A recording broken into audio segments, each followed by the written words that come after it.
Well, guys, we are back again. Siyempre sa ating podcast, Mrs. K.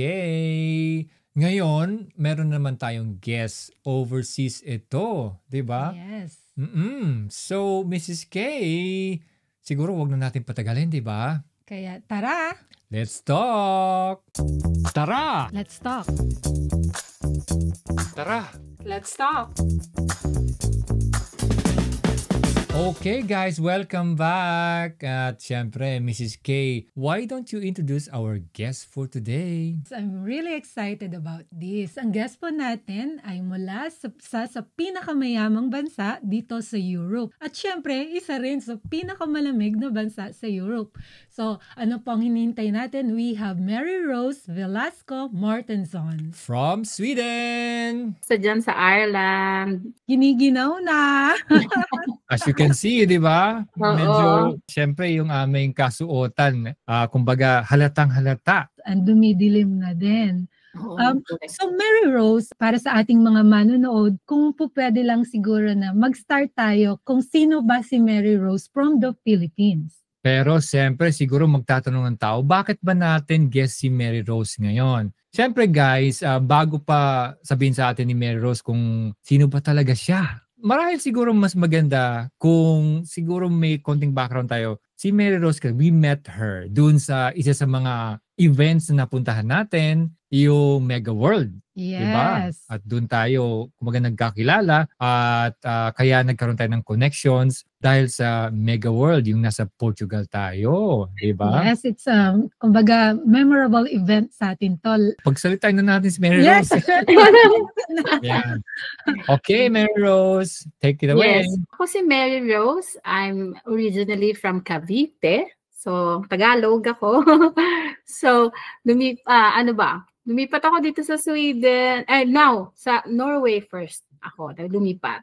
So, 2003. So, ang plano is mag-a-apply ako as nurse. Pero, nag-apply ako as au pair. Nagtrabaho ko as au pair para ma-submit ko lahat yung mga papers ko for nurses. Yung makapagtrabaho kang What nurse. is Mary Rose Pla? Au pair? Au pair? Au pair? Au pair Ano is like exchange student siya. Parang ganun ang program. So, 2 years yon na pag-aaralan mo yung culture ng Norway, language, ganun. Tapos, meron kang host family na magbabayad dun. Or hindi naman sila magbayad kasi yun. Kumbaga parang sila ang mag-provide sa akin ng apartment. Tapos sila nag-provide sa akin ng kung ano yung mga kailangan ko habang nakatira ako sa kanila. At the same time, nagtatrabaho ako sa kanila as nag-aalaga ako ng mga anak nila. Pero limited lang yun in 5 hours. So the rest of the time, pwede ko nang gawin kung anong gusto kong gawin. Pero yun yung parang program nila na 2 years ka na lang doon, tapos nag-aaral ka ng language, tapos yun nga, yung plano ko is habang nag-aaral ako ng language, sinend ko yung mga papers ko as nurse. So yun, nagkaroon ako doon ng license to work, pero as assistant nurse. So kasi kailangan may process kasi para magtrabaho ko as nurse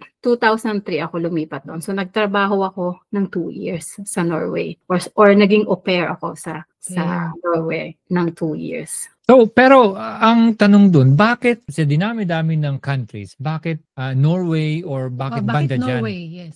Yes, kasi ganito yon yung mga pinsan ko, nag-start yon kasi sa mga pinsan ko na nakalipat din sa Norway. Meron silang aunt, nakatira dito sa Sweden actually. Tapos, narinig nila na may ganong program. So, yung mga pinsan ko, pinapunta sila doon sa Norway para magtrabaho as au pair or kuha nung program na yon.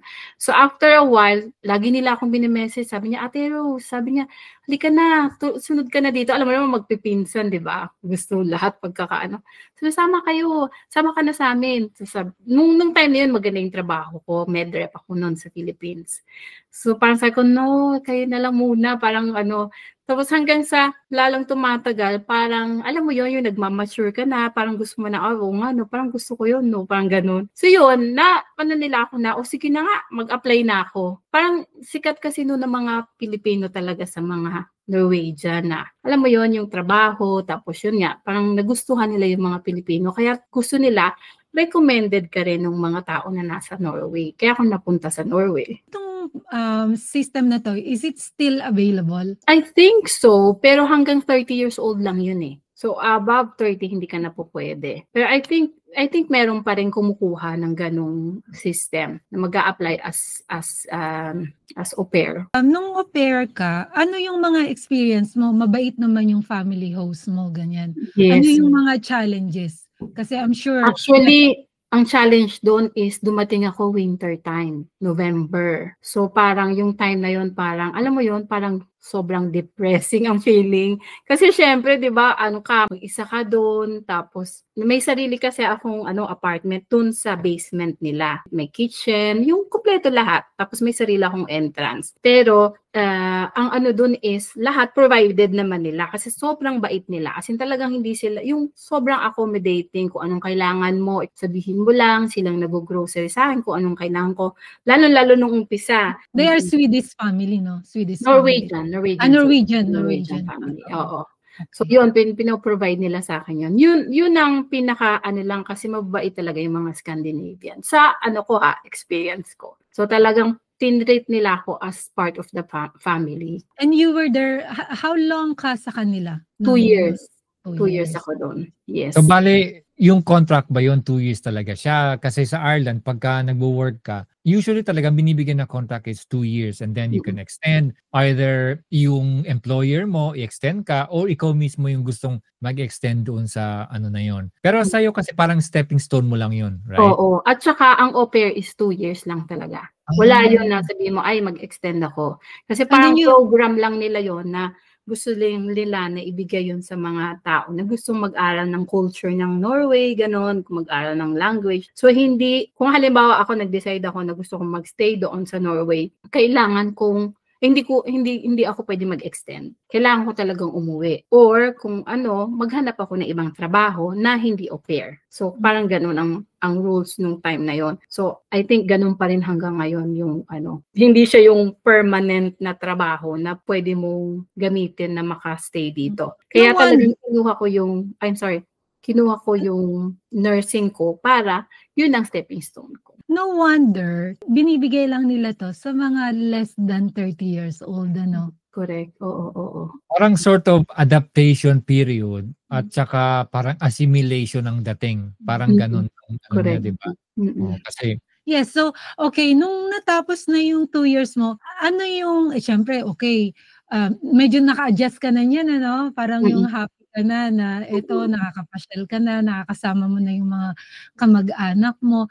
And then, ano na yung stepping stone na ginawa mo para makastay or para makalipat sa ibang bansa? Subukan nyo tong product na to kasi sa system na to, all day out ka, nagbi-burn ng fats. Kaya napaka-effective talaga niya. Kaya naman, marami ng pumayat. Papahuli ka ba? At isa pang maganda rito, halal certified.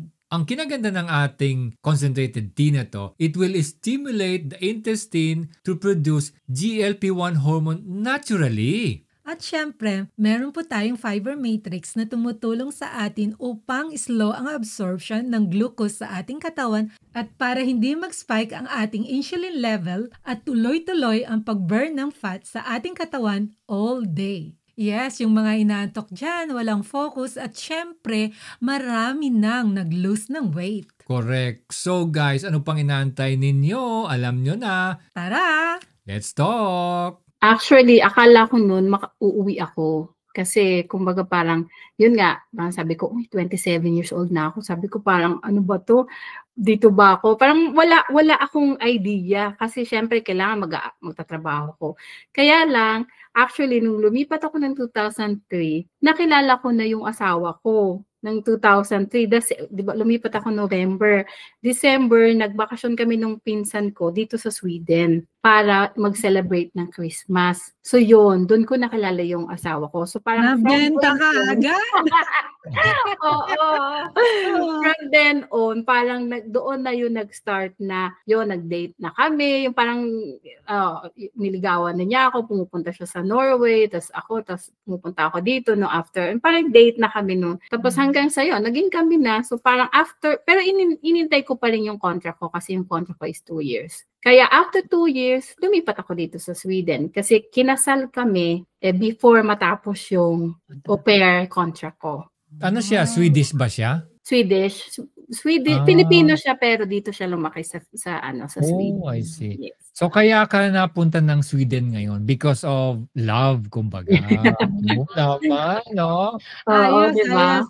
So, hindi ka, hindi ka kumuha ng ibang lahi. Pinoy pa din. Siyempre, di ba? Mas masarap yung parehas kayo ng culture, parehas kayo ng yung beliefs, yung mga ganon.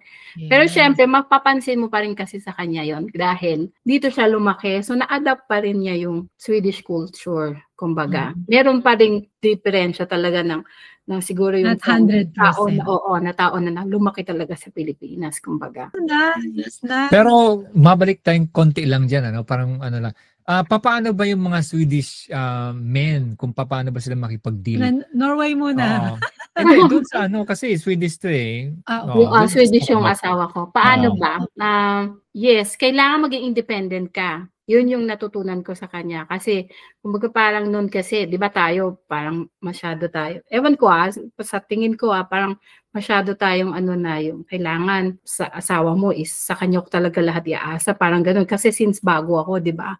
So, I think sa kanya din yun eh. Parang ginawa niya talaga yun na maging independent ako.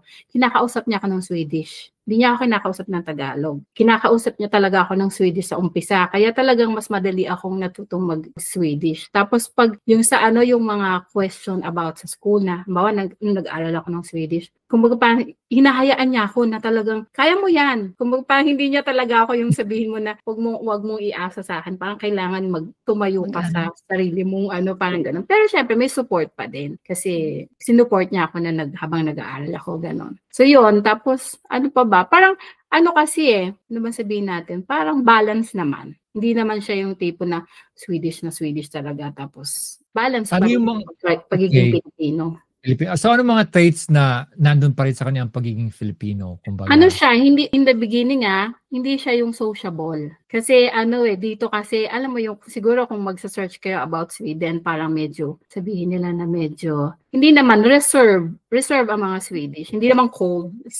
Parang reserve sila, hindi sila yung tipo na tayo kasi, Pilipino, chika-chika, ganun, di ba? So siya hindi, kumbaga parang ako yung ganun. Ako yung parang masyadong, tiga saan ka ganun? Hindi. Pag siya, hindi siya kinausap, hindi siya makikipag-usap. Kasi parang ganun sila, parang reserve nga. So, yun. Pero, habang tumatagal naman na ngayon, syempre matagal na kayo magkasama. So, parang na-adapt na rin niya. Tsaka na rin niya yung Pilipino talaga. Yung Pilipino. Kasi ganun talaga tayo mga Pilipino eh. Pag may nakita, di ba? Taga saan ka? Yung friendly ka agad. Friendly. Parang iba nga may pagka-outlandish. Parang sobrang ganun. Ganun talagang mga Pilipino. Kumbaga masayahin. Yes, oo. Siya. Filipino. Okay, so going back to nursing, I'm sure yung ating mga manonood dyan, very interested sila kung paano ba magtrabaho dyan, sa banda dyan, sa Scandinavia. So, okay, when you move to Sweden, ano yung mga requirements para maging nurse? Actually, ako, from sa akin yung experience ko, kasi nung lumipat ako dito, kasi hindi ako kagad nakapagtrabaho as yung in healthcare. Kasi, syempre, kailangan kong mag-aral ng language. Kasi yung sa Norwegian ko noon, basic lang yun eh. Tapos, syempre, Swedish na to, so ibang language pa rin yon. So, pinaka-importante is pumasok ka sa language course ng Swedish. So, nag-aral muna ako noon habang lumipat ako dito. Actually, hindi pala, kasi nabuntis ako kagad after ng kasal namin.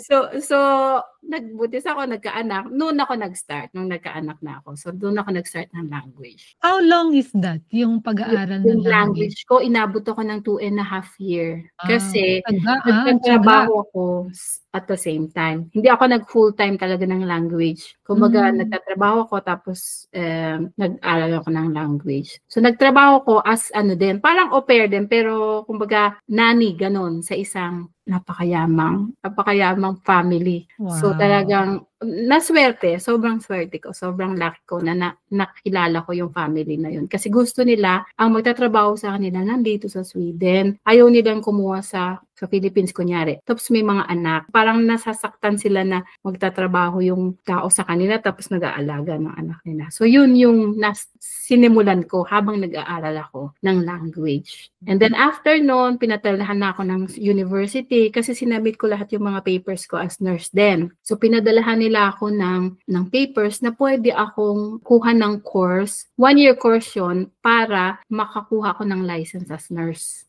So yung ang requirement nila doon is kailangan natapos ako ng language. Which is, lucky naman ako kasi natapos na ako doon sa language ko. So nag-take ako nung course na yun. Kami yung parang pinaka-first project na lahat ng mga nurses from outside EU country ang pwedeng mag-take ng license na yun. May bayad? Libre. Wow. Libre, oo. Wow. Kahit yung language, walang bayad eh. Basta available pa din siya ngayon. Oo, continuous yun. Continuous, oo. Yung student ang ano mo, no? And then, while studying, pwede ka mag-work? Yes, oo. Pwede. Pwede.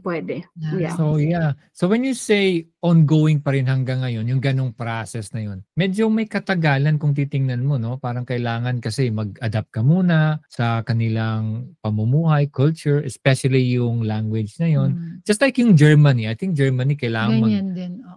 Mag-aral ka muna ng German, tapos saka ka well, it makes sense naman talaga. Kasi, siyempre, lalo na nasa healthcare ka, di ba? Pag nagtanong ka ng pasyente, pag hindi mo naintindihan at hindi ka naintindihan ng pasyente, it makes sense.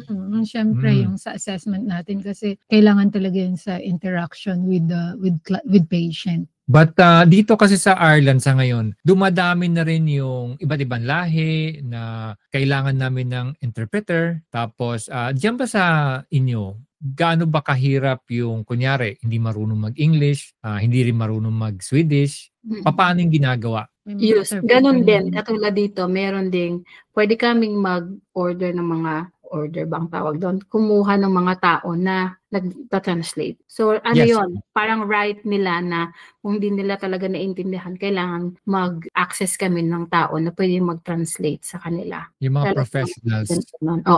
Oo, merong mga nagtatrabaho as translator. Napansin mo ba dyan din na, kasi dito, I would say, in the last 5 years, mga ganyan, mas dumadami na talaga yung mga iba't ibang lahi sa amin dito. Even the likes of like Japanese, meron na rin kaming paminsan-minsan Japanese. Mga European, madami din. Yeah, like Portuguese, Spanish, marami. Pero yung mga ganong pasyente ba na dati hindi naman namin na-encounter. Pero recently, in the last 5 years, talagang may mga ganon ng pasyente. Diyan ba sa inyo ganon din? Oo. Madami na rin. Talagang madaming iba-ibang lahi na rin. Kaya lang kasi usually nga, siguro dahil open nga talaga sila dito na kailangan mag-aral ka ng language. So, meron namang mga pasyente na siguro kahit konti nakakapagsalita, kumbaga makakapag-communicate. So, meron din naman na talaga yung mga matatandang generation na siguro matagal na ditong nakatira. Tapos, halimbawa, mga tao na yung mga may dementia, di ba bumabalik yung language nila. Yun ang nagiging problem ngayon kasi so kailangan talaga ng interpreter kung walang kamag-anak na pwedeng tumulong sa kanila. Pero napansin ko din yon, dumadami na talaga iba-ibang culture. Now, diverse na, no? Okay. When it comes to like length of work, yung hours, gaano ba katagal or kadami ang dapat na per week yung nurses in particular? Sa akin ngayon, kasi nagtatrabaho lang ako ng Monday to Friday, is 40 hours a week. Would that be your regular there na parang yun yung or may extra hours ka dun sa 40 hours na yun? No, sa 40 hours is meron kang 30 minutes per day na yung sa break, oo. Like kasi dito sa Ireland, weekly hours namin is 37.5. Okay. Pero yun, meron kayong may break, diba? May weekends. Kasi minsan, ito yung sa akin kasi Monday to Friday, tapos free ako ng mga holidays. Kaya, kumbaga parang kinompute nila yon as 40 hours. Pero kung halimbawa, katulad ng dati kong trabaho, Monday to Friday pa rin ako, pero kapag holiday na napunta sa Monday to Friday, may pasok ako. So parang ina-adjust nila yon naging 38 hours, something ganun ka lang. Kumbaga depende kung ano yung oras ng trabaho mo, kung nagtatrabaho ka ng weekends, parang ina-adjust nila yon yung oras. So mas marami kayong hours of Yes, work. pag-off ako ng mga holidays, ganon. Now, when it comes to flexibility naman, kunyari, kailangan mo na, pwede ba akong malate muna sa work? Kasi, I have to attend to my kids, mga ganyan. Paano ba meron kayong, kasi like dito may mga parental leave, mga ganyan. Meron kayong mga ganon. Meron, meron. And then, yung maternity leave nyo, ilang weeks yun? Or months? If you 1 year. Remember. Wow! Bayad? Yes. Oh my God! Yes. Oo. Allowed kang actually yon is, kung matandaan kong tama ha, sana hindi ako mali. Pero kasi yung sa time ko kasi alam mo naman 18 years tsaka 14 years ago. Ano yan ano bang sabihin ko? Pwede kasi na, kumbaga may 1 year kayo mag-asawa. So pwede yun na, halimbawa ako mag-maternity leave ako ng 6 months. Pwede kong ibigay sa asawa ko yung 6 months. So kaya may makikita ka dito na may mga lalaki din na talagang nagpa-paternity leave sila. So depende sa usapan nyo. Pero parang may certain amount na dapat yung daddy lang ang kukuha nun. Hindi niya pwedeng ibigay sa ano. So talagang merong allotted para sa, kasi usually tayo babae nagma-maternity leave, di ba? So dito merong 60 days I think na sa tatay lang yon. Hindi niya pwedeng ibigay sa akin kung parang gano'n. Madami pa din. Kasi in our time, 3 days lang ako. Ganon. So hindi mo pwedeng kunin yung yung maternity. Hindi.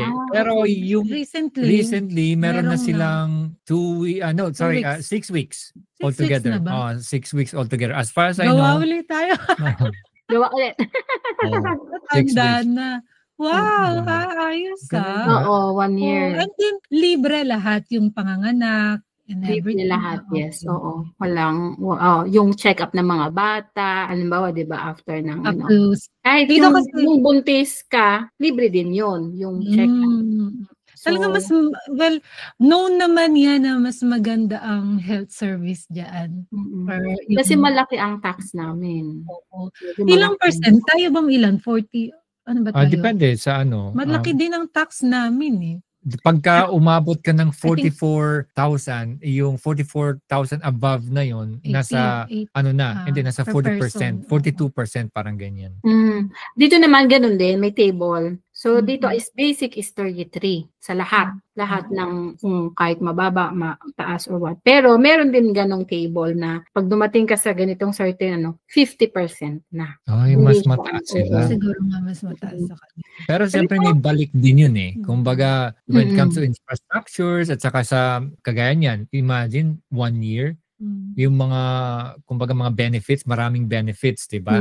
Kaya maganda rin, kahit pa sabihin mo nang nagbabayad ka, pag nakikita mo naman na parang progressive ang bansa at saka nagagamit mo din outside, subukan nyo tong product na to kasi sa system na to, all day out ka, nagbi-burn ng fats. Kaya napaka-effective talaga niya. Kaya naman, marami ng pumayat.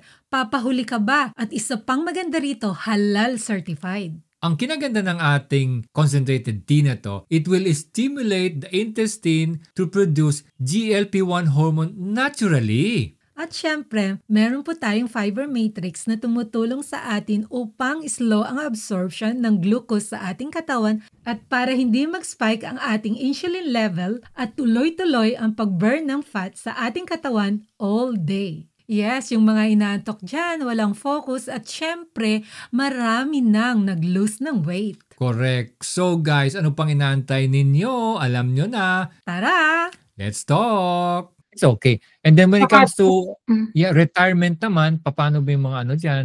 Kung medyo may alam ka lang, hindi naman sa retirement is, ganun din. Kumbaga parang meron kasing certain table din kung magkano yung marireceive mo sa retirement mo. So, pero dito, yun lang, medyo nano ko kasi parang tinataas nila yung retirement age. Alam mo yon kasi dito parang dati is, alam ko sa umpisa 65, tapos biglang naging 67. Siguro ngayon kinukompute na nila sa akin 67 na, tapos sana wag naman tumaas hanggang 72. Alam mo yon. Pero kasi like dito sa Ireland, pwede ka namang mag-retire kung gusto mo. Early retirement. Early retirement. Siyempre. Diyan, meron naman ganun. Early. Yun nga lang, hindi ka makaka-receive ng full. meron Full ding pension. ganun. Full pension. Hindi mo marireceive. Kasi merong yung parang, meron kasing dalawang klase ng pension mo na naiipon. Meron from the government at meron yung from So yun, depende yun. Alam ko may mga rules yun about it eh. I'm not sure kung ano yung pwede mo. Hindi mo pwedeng kunin yung from the government ng early. Parang gano'n. Yeah. State pension ang tawag sa amin. Oo, yun. Parang gano'n. Yung state pension, dito, I think marireceive mo siya, 66 ka mag-start na meron kang monthly makukuha from the state. Yun, gano'n. Pero medyo wala pa naman tayo sa ganun eh. Nagpag-usapan lang natin. Masarap lang pag-usapan. Sana Pwede ba mag-retire na? Yeah. Now, so yun yung mga yun yung mga magagandang bagay dito sa Europe. Yes, tapos when it comes to holidays, gaano ka dami? Same lang siguro kasi EU yan eh. Do you almost have like 6 weeks sa amin dito? 25 days yung sa basic, no? Pag age of 40 ka, nadadagdagan yun ng another 5 days. So parang ngayon is 30 days na in a year yung sa akin. Ganon. 30 days. So ilang weeks yun? 30 days four is weeks. 4 weeks. Mas madami kami. Mas madami kayo. From the very beginning, dito kasi, yung annual leave mo sa work, nagdidepende siya kung gaano kadami yung oras ng ipinapasok mo. Yeah, oo. Okay. Ayun. So we have like 6 weeks plus bank holidays. Parang almost 7 weeks. Parang gano'n. 7.5. Mga ganyan. You know, okay not bad. din. It's okay na to. Baga parang naiipon nyo yung yung vacation nyo. Dito kasi talagang may numbers yon kung hanggang yung yung halimbawa, nagtrabaho ka lang ng 80%, mababawasan din yon. Yes, ganun. Ganun. Nakadepende sa oras na ipinapasok mo. Correct. Yeah. No, last na lang about similar naman.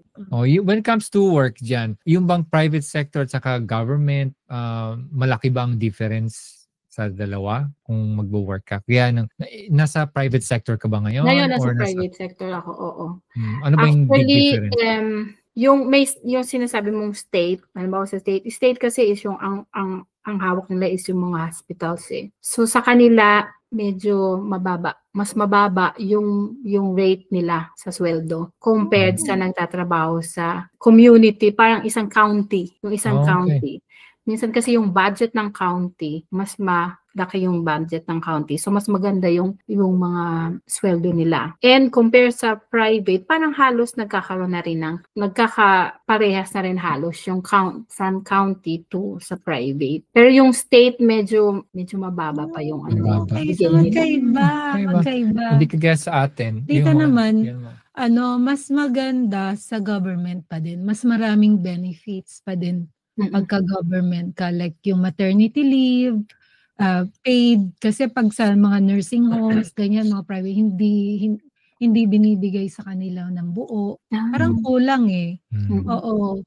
Mas marami. Tapos yung mga dito yung pag-sick ka, I think sa mga nursing homes or mga hindi ka bayad. Basta mas maganda kung i-compare. Pero kasi dito kasi, kahit saan ka, sa private ka, sa state ka, or sa county, pare-parehas ang rules ng pag sick ka, wala silang tanong na hindi limited lang na ganito ka nagsisick. Kumbaga parang dito kasi pag sick ka, magano ka, parang hindi ba dyan parang limited na meron kayong limitation na yes. So dito, allowed ka na kalimbawa sa hospital. 7 days, no questions asked. Yeah. Oo. In 2 years, sa 2 years yon yung wala kang cert, medical cert. Like for example, magsisik ka ng 1 day or 2 days. Ano yon? Walang certificate. Hindi mo kailangan pumunta sa doktor. Allowed ka na ng 7 days in 2 years. Pero ano yon, enrolling year. So kunwari, yung first year and second year, dito naka-4 ka sa first year. Yung second year mo is naka-4, so 3. So yung sa susunod na year mo, dapat maka-4 ka lang kasi may 3 ka na. In rolling years, ganun.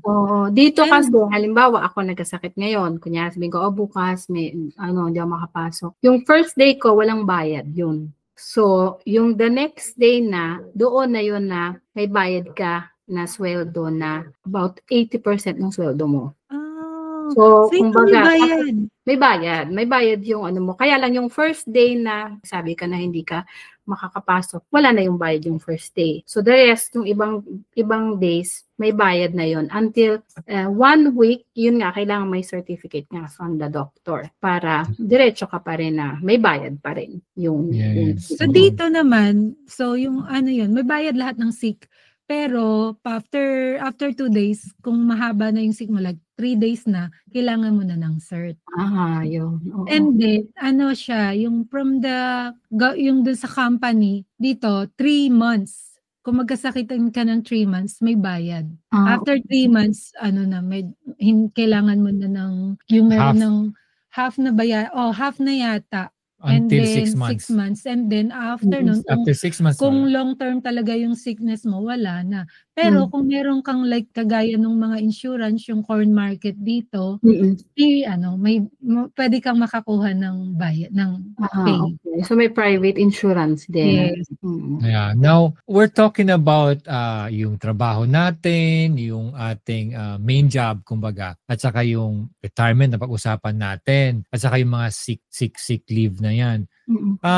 Matanong ko lang, bilang nag-work abroad like us, gaano ba kahalaga yung parang mag-isip tayo ng future, mag-isip tayo ng ating investment, kumbaga? Sa tingin mo ba yung mga tao diyan sa Sweden, may mga ganun ba sila ding pag-iisip na gaano ba kahalaga yung mga ganung way of thinking? Yeah, I think it's marami din ng mga tao kasi na nag-iisip din ng investment. Pero meron din mga tao na siguro iniisip nila, nandito na kami sa Sweden, so parang dito naman kami nakatira. So parang iniisip nila is yung dito na nila ginagamit yung income nila, yung gano'n. Parang tapos minsan yung iba hindi naman na nagpaplanong umuwi or what, gano'n. Pero para sa akin parang napaka-importante din nun eh. Kasi yun nga, pinag-usapan natin yung tungkol sa pension, di ba, nung umpisa. So parang gusto mo naman na medyo mas di ko kailangang abutin ako ng 72 years old para mag-pension ako, no? Parang sa akin, parang napaka-importante na meron akong investment na alam ko na pwede kong pagkuhanan in case na maisip ko na, sa atin kasi 60 years old, pwede ka na mag-pension, di ba? Dito, mas mataas. So parang sa akin, gusto ko naman na sana makaka-pension ako ng medyo mas maaga maging, di ba? O yun. So, parang feeling ko napaka-importante din na magkaroon tayo ng investment. Or yung masasabi mo na meron kang financial freedom pag dumating tayo sa ganong edad na. Kasi di ba yung hindi naman natin lalahatin ng mga Pilipino, pero like tayo, may mga anak tayo, yung ayaw naman natin na maging retirement plan natin yung mga anak natin. Diba? Nakakatuwa na pag umabot tayo sa edad ng ganun, may financial freedom tayo. Hindi tayo aasa sa ibang tao or sa mga anak natin. Correct. Ano kasi yan, pagka nakaisip tayo ng yung mga, kunyari may lalapit sa atin when it comes to investment, ganyan, pakinggan natin. Makinig tayo at saka kumbaga maging open tayo eh. Kasi minsan kagaya ng nasabi mo ni Mary Rose na yung mga tao dito wala, dito naman kami nakatira, ganyan, ganon. Pero habang bata pa, lalo na pag medyo bata pa tayo, mas magandang mag-invest ka para by the time na before tayong mag-retire, tapos na yung ating investment na yan at saka meron na tayong inaipundar. Kasi di ba yung inflation tumataas, lagi na lang kagaya ng property. Masabi na natin, direct to the point na ang pinakamagandang investment talaga din sa Philippines is yung property. Dahil ang property sa Philippines, hindi talaga siya bumabagsak. Kagaya nung dito kasi sa ating sa Europe na to o kaya sa Amerika, pagka nagkakaroon kasi ng yan yung para bang pag babagsak talaga. Hindi kagaya sa Philippines, nagkakaroon lang ng plateau, tapos talagang nag-i-increase siya, pataas ng pataas. Kaya tayong dalawa, dati kasi ang way of thinking natin, ganun eh. Parang dito na kami. But then, na-open up yon when we got into this, sabihin na natin mega world, banggitin na natin. Kasi yun talaga, parang, ganun pala eye-opener, naging eye-opener sa yes, amin. oo. Kasi before talaga, yung mentality na, dito na kami, bakit pa kami mag-invest sa Pilipinas? Yun. And then, nung nakinig kami, and then, nga no, sabi na, tama nga naman. Na bakit nga naman, kasi yung pagbibili ka naman ng property, doesn't mean naman na na sa iyo na. Pwede mo naman siyang ibenta, na invest na natutulog lang yung pera mo sa bangko, at least kumikita, 'di ba? Kasi yun, kagaya nun yung binili namin sa Palawan, we have unit in Palawan, which I know you have some units available. Sipin mo, in 1 year, tumaas na kaagad yung presyo ng unit. How much more? Because we still have like 4 years bago ma-turn over yung property. Yun nga yung parang dun na sa atin dati. Wala tayong alam when it comes to kung paano ba mag-invest, right? At saka paano tumatakbo yung pera sa bangko. Yung pala, pag bumili ka ng property, mas malaki ang chances na umangat siya kaysa itabi mo na lang sa bangko. So, anything na Mary Rose na you want to add? Yes, yun sa akin nung nag-invest din ako kasi last year din ako nag-invest. So parang ang sa akin is parang yun na yung ipon ko kasi all these years kasi na nandito tayo, parang naging busy tayo. Trabaho, family, di ba? Parang gano'n. Tapos syempre marami tayong mga ibang bagay na gusto nating bilhin. Kumbaga parang sa akin yun, nagawa ko naman na yun nung time na yun na, sige, iano mo naman yung sarili mo, bigyan mo ng konting Pero parang habang tumatagal, parang sabi ko, parang 25 years ako, 23 years, parang wala ako nasasabihin ko na na-invest ko sa Pilipinas or na masasabi ko na akin din. Tsaka yun nga, tama ka doon na talagang ang Philippines, tumataas ang natin. Sabi nga nila is one of the growing country in East Asia country sa Philippines. So talagang ang Pilipinas, pataas na. Yung mga properties natin, tumataas ang value. Hindi siya pababa. Kagaya ng sinabi mo dito sa Europe, pababa, taas. Kasi depende yon sa interest natin, di ba, na pinabayaran. So doon nagbe-base yung value ng mga properties. Yun. Magandang yun. Oo. Siguro, lang talaga. Financial literacy. Yes, yun. Kulang tayo. Kung mapapansin mo, yung mga panahon natin, ito mababalik tayo sa panahon, parang hindi tayo masyadong na-educate sa ganyan. Ngayon kasi nakakatuwa, yung mga kabataan, very open na sa ganyan. Kanina, nabanggit natin na yung Mega World is isa yan talaga sa kilala at malaking company sa Pilipinas na nag-offer ng mga condominiums, ng mga house and lot, meron sila. Yes, so lahat ng mga properties meron sila. And of course, sa mga manonood natin na interested, we have Mary Rose, of course, from Mega World na message lang nila. Especially, Mega World has, meron silang magandang property sa Palawan ngayon. Yes. Talaga namang sold out lagi ang Palawan. Ang Sunrisa, no? It's Sunrisa Garden. So, nandun yun nasa, Puerto Princesa. Kasi sa Puerto Princesa is doon ang airport, di ba? So, karamihan ng mga pumupunta sa Palawan is from Puerto Princesa, lilipat sila halimbawa sa Coron or sa El Nido. So, Puerto Princesa pa rin nagbaba kasi nandun yung airport. So, nandoon yung magiging isang, sabihin natin na, bagong BGC. So, nagtatayo ang Mega World ng bagong BGC doon sa Puerto Princesa. So, yun, makikita natin. Sana in 5 years, kayo, meron din kayo doon. Magiging exciting. Magkapit-bahay tayo. At least magkapit-bahay pa rin tayo doon.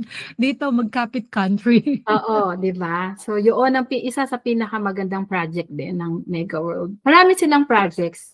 Maraming mapapagpilian. Yun nga, sabi mo nga, may house and lot, may condo-tels, all over the Philippines. So, hindi mo lang malimit na nasa Palawan lang siya or what. Pero, yun nga, ngayon, sa tingin ko, kasi ang Palawan nagbo-boom na eh. compared sa ibang mga dati kasi ang Boracay, di ba? Which is meron din naman ng Mega World sa Boracay. Pero Palawan is nagbo-boom na siya ngayon. Nakikilala na. Isa na yun sa isang lugar na sabihin natin na bucket list ng mga kababayan natin na gustong pumunta sa Pilipinas or mga foreigner, mga kaibigan natin, mga foreigner, parang sabi, uy, Palawan, di ba yun yung may magandang beaches, mga ganon, di ba? So talagang hindi tayo magsisisi doon sa investment natin, di ba?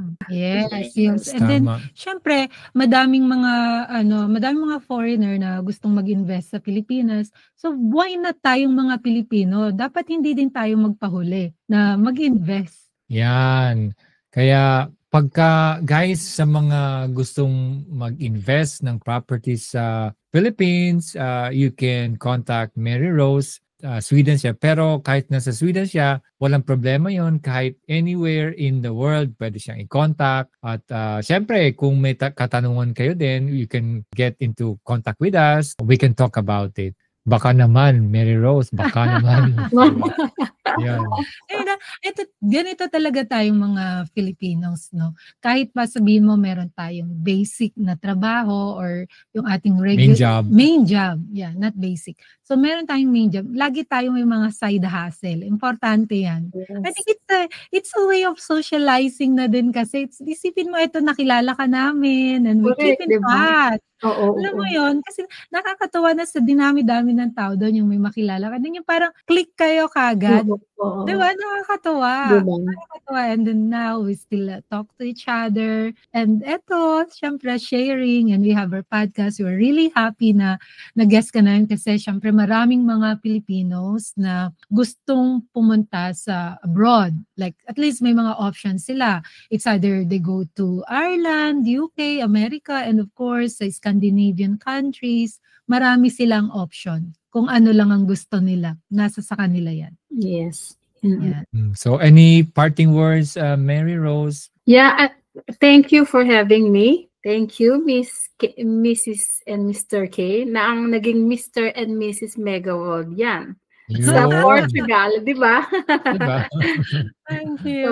Thank you. Thankful ako na hanggang ngayon is friends pa rin tayo. Sobrang thankful na kahit hindi tayo nagkikita, we keep in touch, di ba? So, darating tayo dyan. Magkikita tayo. We're just so busy at present. So, soon, sana magkita tayo ulit. Yun nga, salamat. Thank you. Salamat sa inyong dalawa na very supportive sa akin at sa kung ano yung ginagawa natin, na alam ko naman nakaka-inspire din kayo kasi kayo talaga is ginagawa niyo talaga yung napakagandang project na ganito, nakikipag-usap kayo sa mga kapwa Pilipino natin, kahit dyan sa Ireland or kung saan man. Sa tingin ko sa akin yung feeling ko nakaka-inspire kayong dalawa din. So thank you.